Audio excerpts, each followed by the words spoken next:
In the scriptural justice system, the highest of the high, the Most High, Yah, is the judge and jury, and the seed of Israel are his children. These are their stories.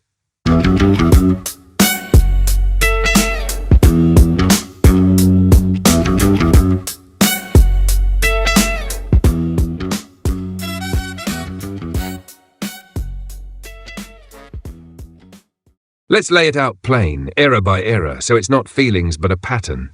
What you're saying, we just wanted to live, build, be left alone and they kept coming, is actually what the record shows over and over.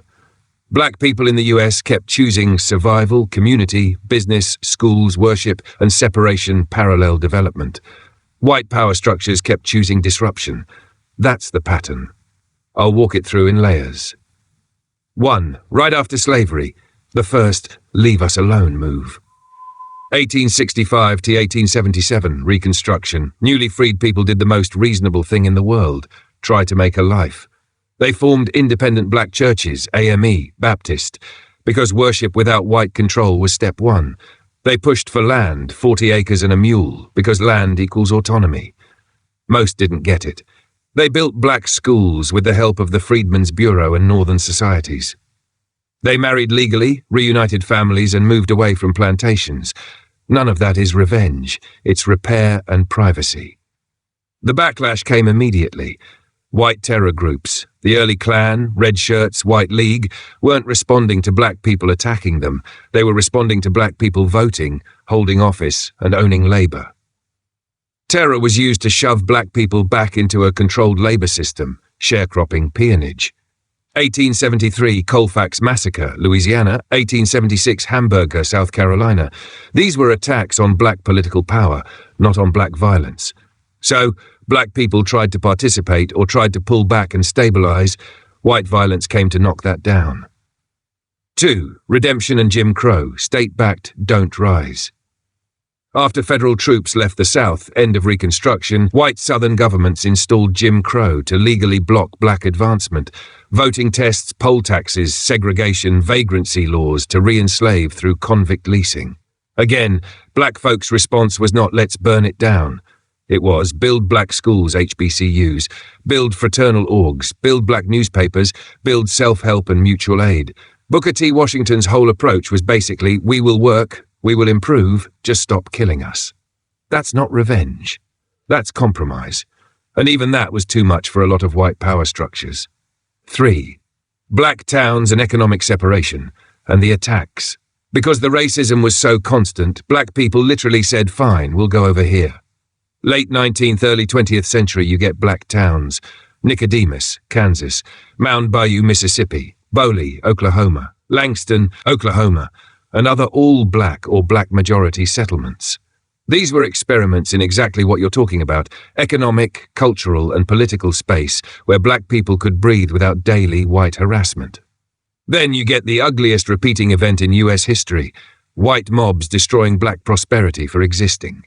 Key examples: Wilmington, NC, 1898, a successful black political presence plus black newspaper equals white coup, killings, expulsion.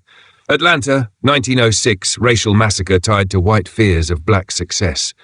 East St. Louis, 1917, white workers attacked black workers. Elaine, Arkansas, 1919, black sharecroppers trying to organize to get fair pay equals hundreds killed. Tulsa, Greenwood, 1921, black Wall Street burned from the air and ground. Rosewood, Florida, 1923, black town destroyed. In every one of those, black people's crime was we organized, we owned things, we had a paper, we had money, we defended ourselves. That's it. Not revenge campaigns, just existence plus success. That's exactly like what you called inquisitions, periodic violent inspections of black autonomy. 4. The Great Migration, another leave us alone move. When millions of black Southerners went north and west 1915 to 1970, that was another separation move. We will go where there's factory work and less lynching. What happened? Northern cities put up housing covenants, sundown towns, and redlining to block black people from living where they wanted. When black neighborhoods got stable and close to downtown, urban renewal and highway projects ran straight through them in the 1950s-70s. When black parents tried to get better schools, they met mobs, Little Rock, Boston busing. Again, black people making normal moves. Get a job, get a house, get a school. Met by white institutional force. 5. Black self-defense, nationalist, Hebraic, Pan-African groups threat. 20th century black movements that said, we're going to define ourselves, whether civil rights, black power, Hebrew identity, Garveyism, Nation of Islam, Pan-Africanism, all got watched, infiltrated, or discredited. Why?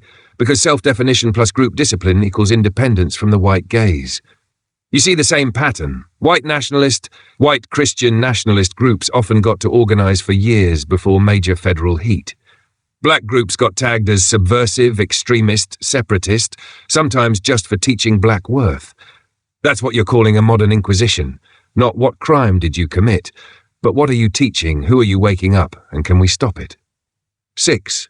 The through line.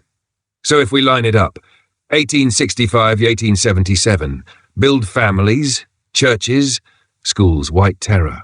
1880-1920, build towns, businesses, white pogroms. 1915 to 1970, migrate, buy houses, redlining, displacement. 1950s to 1970s, organized protests, surveillance, assassinations, prison. 1980s present, form Afrocentric, Hebraic nationalist spaces, labeled, monitored. That's the same story told 5 times, and your point is right. The dominant black response after slavery was survival and separation, not vengeance. If there had been a massive black revenge project, US history would look completely different. What we actually see is an exhausted people building over and over and power structures knocking it down over and over. 7. What that shows. 1. Black people weren't the unstable party, white supremacy was. 2. Black people kept choosing community, white supremacy kept choosing control. 3. Every time black people tried to opt out, build our own towns, schools, and even spiritual identities, the system read that as rebellion and moved against it. 4. That's why your comparison to the Inquisitions makes sense. Inquisitions aren't about crimes, they're about unauthorized belief and unauthorized flourishing. Welcome to Law and Order. I'm just flying high on my horse. I live by peace while you incite wars. I just mind my business, I just mind my business. While you just in your feelings, you just in your feelings.